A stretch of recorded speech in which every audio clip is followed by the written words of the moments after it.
Hi friends, I hope you're well this day as we wait as a whole country for the outcome of the election this week.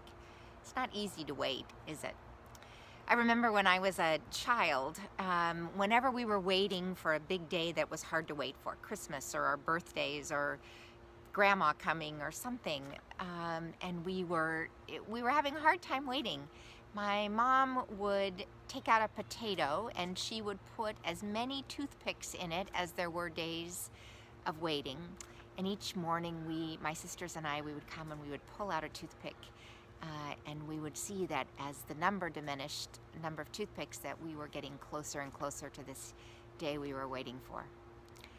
It's harder to wait when we are adults because I think the things we wait for and have a hard time waiting for tend to not be so certain and not always as full of pleasure and anticipation as Christmas or a birthday.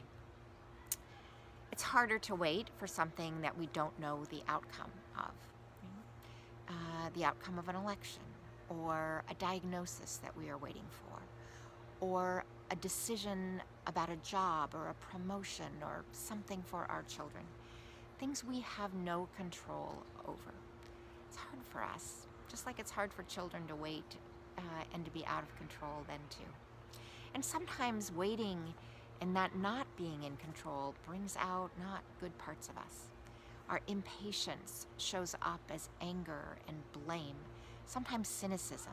And so we say things like, oh, I'm sure it's not going to be good. I already know it's going to be terrible. And it's not an attractive side of us. And it is not, I think, how God not only wants us to be in the world, but needs us to be in this world.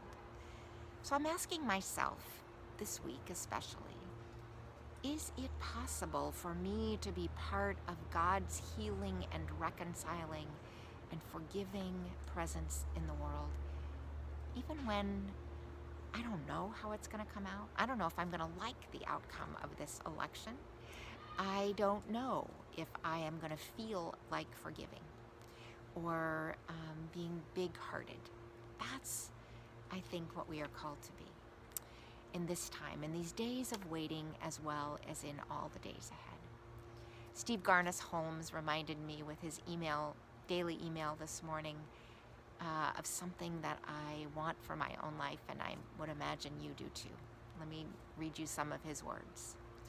He said, "We are not called to end the winter, but to bear the light that will become the spring. The mending of the world is threaded with simple kindness and courage.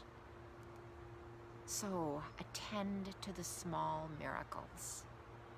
Even as the cold descends, we can love. We can love."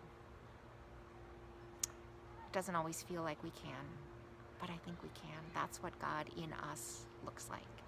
The ability to love outside all of our own devices and capacity. Something bigger than us at work in us. That's my prayer for myself, and it's my prayer for you this day. Take good care. I'll see you Sunday.